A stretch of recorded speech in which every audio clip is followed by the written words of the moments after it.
자, 그러면 5강을 또 힘차게 시작을 해봅시다. 자, 지난 시간에 양말을 오른쪽부터 신고 신발 오른쪽부터 신으라고 했는데, 자, 실천하고 있죠? 실천해 주시고요. 자, 오늘은 초폴리카 그래프지 39페이지. 자, 합니다. 39페이지에 뭐가 나왔냐면, 판단을 유보해야 할 개념어 이렇게 나와 있네. 자, 얘들아. 자, 이제 봐봐. 우리가 지금까지 공부한 게, 첫 번째가 패스. 복습을 잘해야 돼. 패스. 그 다음에 무조건 맞는다. 또는 무조건 틀린다. 그 다음에 이거는 확인할 수 있다. 자, 확인할 수 가능하다는 게 한자어로 이 가짜죠, 이게. 확인이 가능하다. 그 다음에 이제 마지막으로 판단을 유보해야 된다. 이것도 사실은 패스입니다. 자, 여기서 이게 좀 조심해야 되는 게, 패스가 왜 두 개예요? 그러는데, 이거는 뭐냐면, 얘들아, 찾기 어려워서 하는 거야. 알았어? 그러니까, 찾기가 어렵다는 게 뭐야? 우리가 시에서 역설법을 찾는다면 그건 찾기 어려운 거야. 근데 내신에서는 어때? 이미 배워놓은 거니까 다 알지? 그거 역설법 나왔다고 해서 패스구나 그러면 안 되지? 내신 가서 그러면 혼나. 알았지? 근데 이 패스는, 자, 지금부터 배울 이 패스는 무슨 패스냐면, 아예 표현 자체가 애매한 표현이야. 그래서 애매한 표현. 대표적으로 우리가 앞에서 빈번한 장면전을 배웠지, 얘들아. 지난 시간에. 빈번한이 뭐야? 몇 번이야? 알 수 없지? 그러니까 빈번하는 건 몇 번이 맞다고도 할 수 없지만 틀렸다고도 할 수 없지. 그러니까 그런 답이 안 될 가능성이 높아. 이것도 저것도 아니야. 자, 그 얘기 알았지? 그래서, 자, 첫 번째가 뭐냐면, 원경과 근경하고 나왔지? 자, 원경과 근경. 자, 이거는 뭐야? 왜 그럴까? 원경과 근경은, 자, 봐. 원이 멀 원자잖아. 근이 가까운 거거든. 멀 원, 가까울 근. 근데 멀다와 가깝다는 애들은 뭐야? 솔직히 상대적 개념이지. 너랑 나랑 지금 가깝니 뭐니? 솔직히 이 정도면 가깝다고 할 수도 있잖아. 그지? 뭐 가깝다. 근데 뭐 우리가 이렇게 말하는 가깝다고 할 수 있지만 시에서 뭐야? 어떤 걸 표현했을 때? 야, 하늘을 표현했어. 가까워 멀어? 솔직히 하늘은 멀긴 하지만 꼭 표현상 그게 진짜 뭔지, 그 원경인지 근경인지 애매하지? 애매하기 때문에 패스야. 원경, 근경 나오면 패스. 일단 여태껏 자, 원경, 근경이 답으로 적절하든 적절하지 않든 답으로 나온 사람이 거의 없어.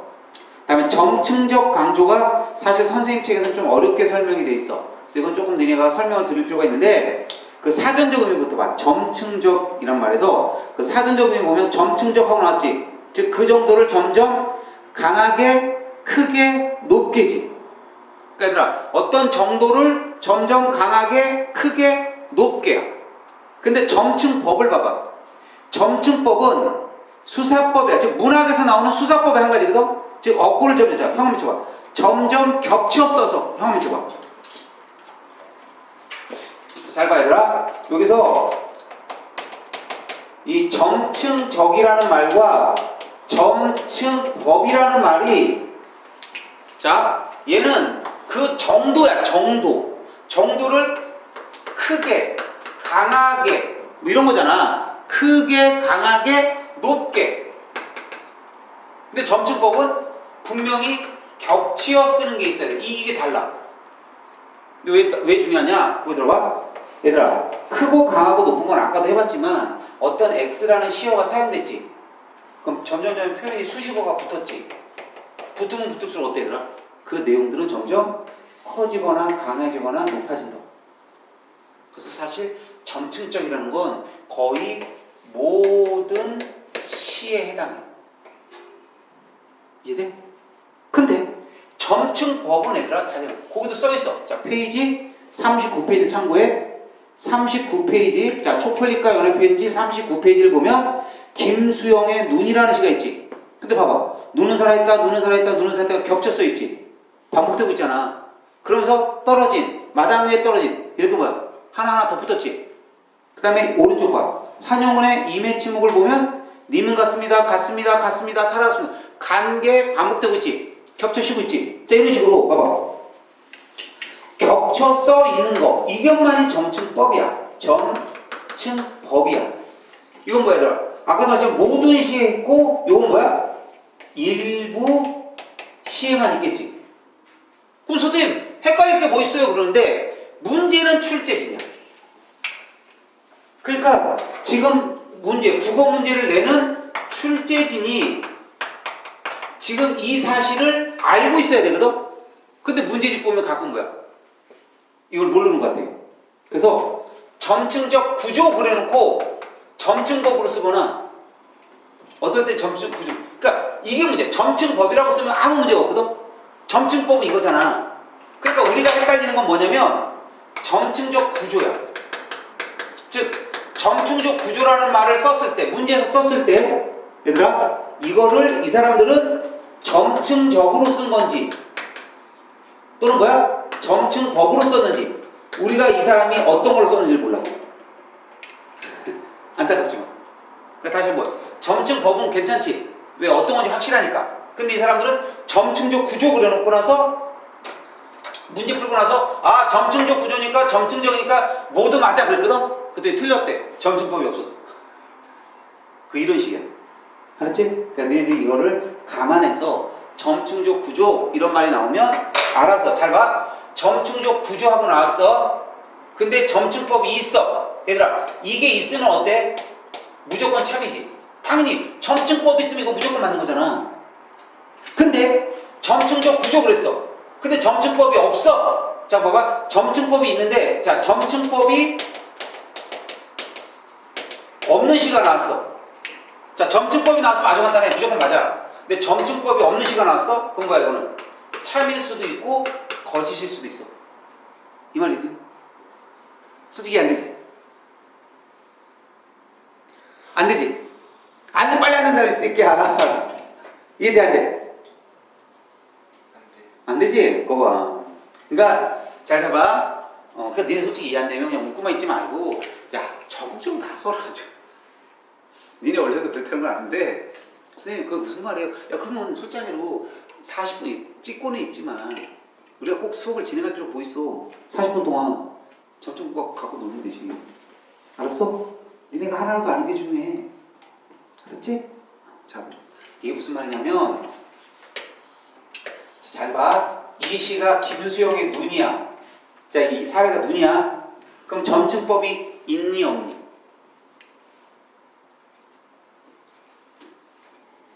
그럼 이렇게 나오고 선생님 섭섭하지.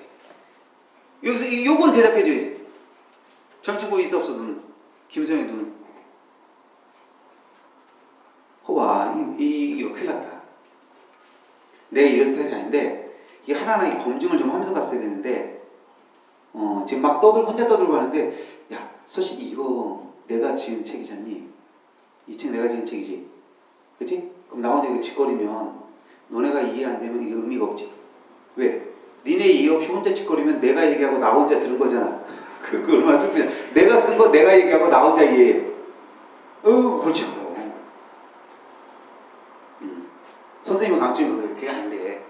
자 다시 한번 김수영의 눈은 살아있다가 겹쳐서 반복해서 쓰였지. 겹쳐서 반복해서 쓰였으면 점층법이지. 그럼 자 이 시는 점층법이 있는 시지. 근데 문제에서 뭐라고 나왔냐? 점층적 구조가 뭐 1번에서 이런 말이 나왔더라. 점층적 구조를 통해 어쩌고 저쩌고 했다. 이렇게 나올 수 있지. 그러면 자 이거는 참이야 거짓이야? 당연히 점층법이 있으니까 이건 참이라고 무조건 맞다고. 알았어? 근데 여기에 점층법이 없는 시가 나왔어. 그럼 점층법이 없는 시가 나왔으면 당연히 점층적 구조가 이렇게 나왔으면 이때 뭐야? 이게 점층적 구조라는 말만 갖고 봤을 때 점층적 구조는 무조건 맞다며. 무조건 맞으니까 이게 참여해야 되잖아. 그지? 근데 이 출제한 사람은 점층적 구조로는 마음속으로는 이걸 점층법이라고 생각한다고. 그런 선생님도 있다고. 그렇지 않은 선생님도 있지만.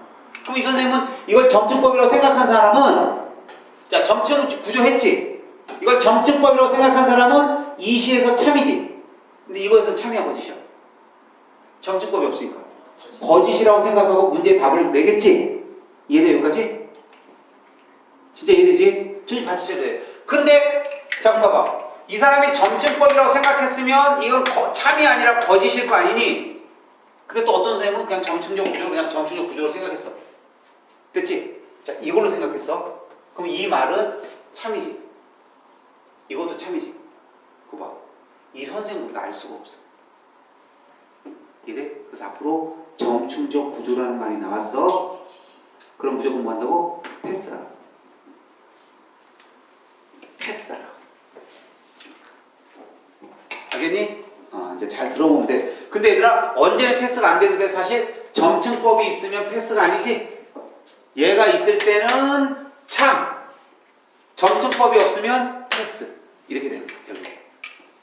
됐니? 좋아. 39페이지였고요. 자, 한 장 넘겨보세요. 41페이지 넘어가고요. 자, 41페이지 오른쪽 섬세하고 부드러운 있지? 자, 얘들아 해봐. 얘들아, 섬세하고 부드러운 건 뭘까요? 자, 이제 앞으로 잘 들어. 섬세하고 부드럽다는 이 말이 나오면 이건 보통 형용사거든, 얘들아. 형용사는 집합이 있는데 이게 되게 애매해요. 어디서부터 어디까지가 섬세하니? 애매하지? 그러니까 봐봐. 섬세하고 부드러운 어조 그랬어. 그러면 봐봐. 섬세하고 부드러운 어조는 아까도 배웠지만 말투잖아. 그 얘들아, 자 봐. 내 말투는 섬세하니? 그럴 수도 있고 아닐 수도 있지 벌써. 그거 봐. 애매하지? 그러니까 패스. 자, 알겠니? 자, 다시 한번 하지만 개념으로 이렇게 애매한 형용사, 즉 맞다 틀렸다를 얘기할 수 없는 형용사가 나오면 일단 무조건 패스지. 됐죠? 좋아. 자, 이제 마지막 41페이지 맨 아래 초간단 정리 보세요. 초간단 정리를 보면 거기에 개념은 뭐라고 나오니?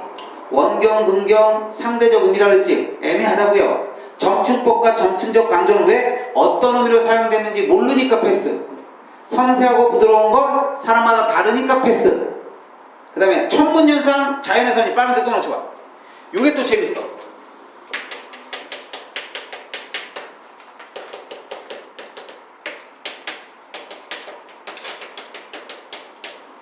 그래서 한번 생각해봐. 천문현상이 뭘까? 자, 친구. 천문현상. 별. 자, 봐봐. 별 그랬습니다. 알았죠? 자, 다음에 너. 자연의 섭리. 자연의 섭리가 뭐니? 날씨. 자, 생각해봐. 별만 천문의 현상이니 다른 것도 천문의 현상이니? 당연히 다른 것도 천문의 현상이지. 자연의 섭리도 마찬가지지. 그래서 천문현상을 딱 한마디로 정의내기 힘들지. 그럼 니네가 봐. 별하고 봤는데 별이 없어. 그럼 천문현상 없는 거니? 꼭 그런 건 아니지. 그러니까 이렇게 말의 의미 자체가 너무 범위가 뭐라고 말할 수 없을 만큼 애매해. 그럼 제발 찾으러 갔다가 하지 말고 패스시키라고. 이런 데다가 답 잘 안 걸어. 얘기 알겠어? 지금 너네들은 일대 혁신이 벌어지고 있어도 아이씨 이런 말 다 필요 없어 사실. 안 그렇습니까? 혁신이고 나발이고 사실 친구 학생이 공부할 의지죠. 아까 내가 저녁을 먹는데 근데 이런 말 안 할 수가 없어. 우리 학원에 지금 선생님 아들이 같이 있는 거 아니? 진짜? 어떻게 알아? 내가 얘기했어. 언제 얘기했지? 누가 말해줬어? 누가 말해줬어? 선생님 아들도 어제 고3이에요. 고3. 너는 한 살 많습니다. 알았죠? 그래서 이제 점심에 같이 수업을 하고 와서 밥을 이제 저녁에 저녁을 먹으러 간단 말이야. 저녁을 먹으러 가는데 아까 저쪽서 김치볶음밥을 먹는데 이런 게 그 가게에 있는 말해주면 PPL이냐? 저 옷장에서 먹었어요. 옷장. 신월동의 옷장. 맛은 보통, 가격 보통, 추천도 그런 거죠. 그렇다고 추천 안 하는 건 아니에요. 근데 먹으면서 이 친구가 이렇게 얘기하더라고. 아들이 아빠 이렇게 해서 아빠가 이렇게 해서 애들한테 공부 열심히 하라고 여러 말 해주잖아. 내가 경험상 그거 귀에 안 들어와. 나도 알아. 근데 너는 왜 그렇게 생각해? 자기가 해보니까 아빠랑 엄마랑 나 중학교 때 고등학생 때 막 잔소리 했잖아. 그리고 내가 나도 아직도 기억나. 우리 아들이 뭐라는 줄 알아? 공부를 왜 해야 되는지 모르겠어요. 그렇게 반항하던 때가 있어. 공부를 왜 하는지 모르겠어요. 하긴 이 방송 강의를 우리 아들이 볼 일이 있을지도 모르겠는데 자꾸 우리 아들 이름 타게 그러니까 이름만 안 말했으니까 자꾸 타면 자 부끄러 창피할까? 근데 아무튼 고1 때까지만 해도요, 힙합 가수 되겠다 그랬어요. 힙합 가수 되겠다고. 아, 진짜 말 장난 아니었어요. 근데 내가, 그러니까 분명 우리는 잔소리를 했잖니? 이야, 뭐, 그게 말이 되냐? 뭐, 이렇게 했거든. 근데 그놈이 지금 요즘은 그것도 공부 좀 열심히 해. 나름 열심히 하는데, 지금 그리고 공부하려고 지가 이제 미리미리 뭔가, 아이패드가 있으면 아이패드도 반납하고, 지가 알아서 한단 말이야. 근데 재밌는 게 뭔지 알아? 아까 그 얘기를 하면서, 나 솔직히 공부랑 그렇게 얘기할 때, 내가 공부를 왜 해야 돼? 그랬을 때, 어쩌고저쩌고 이렇게 말씀을 해주셨는데, 말은 맞지만 와닿지가 않았어. 지금도 아빠가 수업 시간에 애들한테 말해주면 100% 와닿지 않을 거야. 왜? 지가 깨달아서 해야겠다고 생각 들 때 해. 그러더라고. 얘들아, 솔직히 그 말 맞지? 네가 해야겠다는 생각이 들어야 하는 거지. 누가 막 뭐라고, 얘들아 이래서 공부해야 돼, 이래서 공부해야 돼, 그런다고 공부하는 건 아닐 거야. 맞아? 너 원장님이랑 얘기하면서 원장님 말씀 딱 듣고 해야겠다 그 생각 들었니? 원장님은 그랬다고 하는 것 같은데 솔직히 말해줘. 네가 뭔가 깨달은 거 원장님 말씀 때문에 해야겠다고 생각한 거야? 아니 아직 못 깨달은 거야? 셋 중 하나 골라봐. 왜 내 이름을 말 안 했잖아. 너 뒷모습이니까 괜찮아. 말해. 야, 너 우리 어차피 수업 때 나 원래 난 이런 스타일이었어. 근데 지금 괜히 이거 한다고 싶으면은 이랬는데 동영상 듣는 사람도 어쩔 수 없어. 수업 보다가 이런 인생 얘기 듣는 거지 뭐. 너 어땠던 것 같아? 솔직히 얘기해 봐. 두 번째가 뭐였지? 선생님 말씀 듣고 그럼 원장 선생님 말씀 듣고도 정신 차려서 하는 사람도 나오지? 그치? 나는 그렇게 생각해. 아까 우리 아들한테 들은 거 안다. 수업 시간에 이렇게 말하면 어떻게 수업 들은 애가 다 그래 난 공부해야겠어 이렇게 깨닫냐. 근데 그런 얘기도 하긴 해야 된다. 그렇지 않니? 얘네들은 안 깨달을 거고 지 혼자 스스로 깨달을 놈들이니 그치? 공부해야 돼 이런 얘기도 하지 않으면 되니? 하다 보면 그 많은 사람이 듣다가 누군가 깨달을 수 있고 그렇지? 그래서 하는 거야. 알았지? 그러니까 얘들아 이렇게 해서 공부해야 된다. 너네들 지금 이러면 안 된다. 이런 말들이 귀에 안 닿을 거 알아. 왜 모르겠어. 나도 알아. 나도 한때는 그랬는데. 그죠? 그러니까 힘들면 힘들다고 하고 차라리 그게 나아. 그 대신 내가 아까 말한 것처럼 지난 시간에 말한 양말과 신발을 오른쪽부터 신잖아? 그럼 무슨 일이 벌어질 거냐면 심연 속에 있는, 즉 심연, 깊은 마음 속에 있는 자기를 만날 수 있을 거야. 매일 아침 정신을 딱 차려봐. 양말 오른쪽? 그러면서 거야. 뭔가 오른쪽 하면서 생각을 할 거거든. 그럼 별 생각을 하다 보면 생각이 많아져. 한참 젊은 나이에 생각이 많아지면 결국 마음속에 있는 자기를 꼭 불러내더라. 길대야 너 이렇게 살아도 되니? 이렇게. 그치 얘들아? 나는 그런 너를 발견하길 바라는 마음에 오른쪽부터 신으라고 한 거거든. 그리고 공부는 뭐야? 내가 해야겠다고 생각할 때부터가 진짜 하는 거야. 알았지? 꼭 명심해 주시길 바라고요. 자, 그래서 지금 41페이지에 우리는 지금 어떤 길을 가고 있냐면 이 길을 갔습니다. 자, 별것도 아니야. 이거예요. 알았어? 왜 패스해야 되고 왜 무조건 맞고 왜 무조건 틀리고 그리고 이거는 무조건 얘들아 니네가 공부하는 거야. 이건 중요해서 한 게 아니라 니네가 해야 되는 거야. 그러니까 니네가 이해하는 거야. 그러니까 이건 어쩌면 공부 하나도 안 해도 되는 걸 수도 있어. 왜? 그 말이 무슨 말이냐면 저 아까 나왔잖아. 연쇄, 수미상응, 그치? 어조, 시어반복 이런 거 뭐야 얘들아? 공부해서 하는 게 아니라 그냥 어휘잖아. 그러니까 니네가 그거 읽어보고 1번부터 20번까지 있었으니까 읽어보고 집에 가서 그리고 내신에서는 이게 제일 중요해 지금. 오히려. 알았지? 좋아. 자, 넘겨보세요. 자, 드디어 42페이지 집합 개념으로 형식 문제 해결하기. 자, 이거를 지금부터 설명할 테니까 잘 들으세요. 자, 이거 중요한 얘기입니다. 이제부터.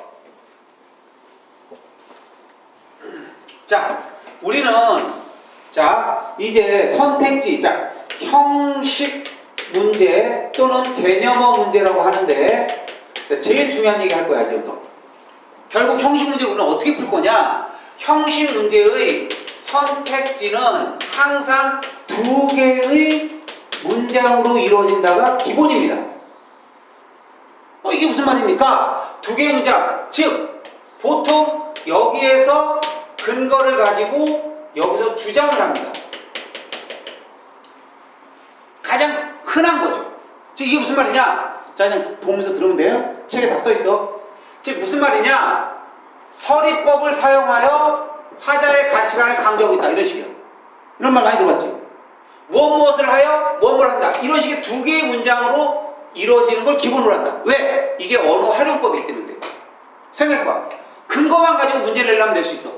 위시에 대한 설명으로 적절한 거 1. 서리법이 있다. 2. 대꾸법이 있다. 3. 과거와 현재를 대비했다. 어때? 그렇게 문제를 내려면 낼 수 있지. 근데 그런 언어의 사용법은 뭐야? 되게 유치한 사용법이지. 그잖아. 유치원 애들이 하는 거지. 너희들 집에 갔을 때 딱 저녁 늦게 집에 갔어? 엄마가 있다. 오늘은 엄마가 없다. 나는 밥을 먹었다. 이러지 않아. 오늘은 엄마가 왔다. 늦은 시간에 왜 없을까? 아, 뭔가 있나 보다. 이렇게 사람들은 뭐 생각을 추론해 나가지. 그러니까 모든 국어 문제는 사실 이렇게 추론 쪽으로 가는 거라고. 이래서 이래. 이런 게 언어의 가장 기본적인 생활 패턴이라고. 그러니까 수능에서도 이런 패턴을 갖는 거야. 여기까지 돼? 그러니까 기본적으로 이렇게 다르지 뭐 다 그렇다는 건 아니야. 무슨 말인지 알겠어? 보통 이런 기본적 패턴을 가져. 그러면 이 문장과 잘 봐. 얘들아, 이거를 우리가 치안해서 A라고 그러고 이거를 치안해서 B라고 불러보자 이거야. 그럼 얘들아, 지금 이 선택지는 자, 이 1번 선택지를 했을 때 A를 통해서 B 한다 이랬을 때 둘 다 맞아야 참이니 하나만 맞아도 참이니. 그치? 즉 얘도 맞아야 되지만 얘도 맞아야 돼서 요 부분이 참이지. 참이 돼야 될 쪽은 그러지. 알겠다. 그러면 무조건 형식 문제는 뭘로 끊어서 두 개로 보자는 거야. 여기까지 돼? 이러면 무슨 일이 벌어지냐면 자, A 교집합, 그러니까 이거는 플러스라고 했지만 이게 집합으로 보면 이게 A 교집합 B야. 같은 말로 논리학에서 이걸 뭐라 그래? A 곱 B라고 부릅니다. 같은 말이야. 둘 다 참여해야만 참이다. 근데 자, 이 자리에 뭐가 될 수 있냐면 이게 A는 맞지만 이게 A가 맞으면 B가 무조건 맞을 때가 있어. 즉 인과적 관계로. 다시 말하면 서리법을 사용하면 강조지. 서리법을 사용하여 강조하고 있다. 강조는 무조건 맞지. 인과에 의해서. 그러니까 얘가 맞으면 얘가 무조건 맞거나 아니면 또는 뭐야? 서리법을 사용하여 시상을 전개하고 있다. 아니 시상 전개 안 하는 거 맞니? 주제를 드러내고 있다. 주제 안 드러내는 거 없지. 그러니까 여기가 무조건 0. 무조건 맞는 걸 0이라고 해볼게. 기호상. 이해돼? 그럼 이게 0일 수 있고 또는 이게 0이 대신 또는 뭐야? 여기가 B 살아남을 수가 있어. 자, 다시 한번. 선택지. 형식 문제의 선택지는 이런 구조인데 이거를 치환하면 A 교집합 B가 될 수 있고 이게 기본인데 이 자리나 이 자리에 무조건 맞는 말이 들어갈 수 있어. 그래 안 그래? 그렇지? 여기까지? 이해 안 되면 빨리 손 들어보고 선생님 그게 무슨 말이야 하면 된다? 그치? 근데 여기가 워낙 수학으로 유명한 학원이니까 요 정도 집합 명제는 될 거라고. 그치? 믿어? 자, 다음. 자, 그 다음에 또 뭐가 가능하냐? 자, 이거 말고 또 어떤 경우가 가능하냐면 이것도 가능하지. 얘들아, A나 B 자리에 공집합 하나가 들어가 버릴 수가 있지. 무조건 틀린 거. 그잖아. 여기에 간조적이 들어가거나 여기에 경외감이 들어가거나 비관 낙관이 들어가거나. 알았지? 여기 들어갈 수 있지? 어느 자리에? 또는 어느 자리에 패스가 들어갈 수 있지. 여기까지 돼? 그럼 봐봐. 패스 있는 거, 공집합 있는 거, A가 어느 하나 자리에 있는 거. 그 다음 마지막으로 하나만 더. 뭐가 또 가능합니까? A 자리에도, 여기다 합시다. A 자리에도 제로 무조건 맞는 거, B 자리에도 무조건 맞는 거. 여기 들어갈 수 있지. 이걸 너네가 잘 이해 못할까봐 이렇게 볼게. 감각적 이미지를 활용하여 주제를 뭐하고 있다? 드러내고 있다. 이런 말은 뭐야? 싫어하면 무조건 맞지. 자, 여기까지 돼? 그럼 자, 형식 문제 선택지를 우리가 이렇게 집합으로 모든 경우의 수를 이렇게 적는 거야. 그렇다면 이제 무슨 일이 벌어지나 봐야 돼. 우리가 이걸 문장을 읽으면서 집합으로 나타낼 수만 있다면 무슨 일이 벌어질까? 잘 봐. 일단 얘는 무조건 참이므로 긍정설문지의 답이지. 자, 긍정설문지란 적절한 것을 물어본 겁니다. 긍정인 것을 찾으라는 걸 긍정설문지라고 해. 그럼 이건 무조건 긍정설문지의 답이지. 그럼 얘들아 이건 무조건 뭐야? F니까. 그렇죠. 부정설문지의 답이죠. 얘는 뭐죠? 유보죠. 그럼 결정적으로 우리는 이거 갖고 싸우는 거죠. 만약에 답으로 이거나 이게 나와주면 땡큐고 안 나오면 어떻게 한다고요? 여기 갖고 하는 거죠. 그럼 잘 봐봐. 이게 있을 가능성이 높겠니? 없을 가능성이 높겠니? 자, 보면 그렇죠. 요거는 있을 가능성이 높다면 얘는 뭡니까? 없을 가능성이 높죠. 이걸 다 찾지 말자는 거예요. 왜 그럴까요? A만 맞았고는 안 되지. B도만 세야 되지. 그럼 얘는 없을 가능성, 있을 가능성이니까 부정설문지가 나왔어. 부정설문지가 나왔을 때는 어떻게 해라? 이게 답의 후보라. 긍정설문은 얘가 후보지. 그럼 어떻게 한다? 무조건 문제 풀 때 얘만 갖고 하는 거야. 빨리빨리 얘가 틀렸나 맞았나. 알았어? 근데 답이 없어. 그럼 이제 부정설문지의 답은 이걸로 하면 되지. 알았어? 무조건 얘만 하는 거야. 찾기 쉬운 걸 갖고 해야지. 두 개 다 찾고 앉았으면 시간 엄청 지나가지. 그래서 이렇게 우리가 경우의 수로 풀어보자. 집합으로 풀어보자. 이게 선생님의 42페이지 부재적 풀이 방법입니다.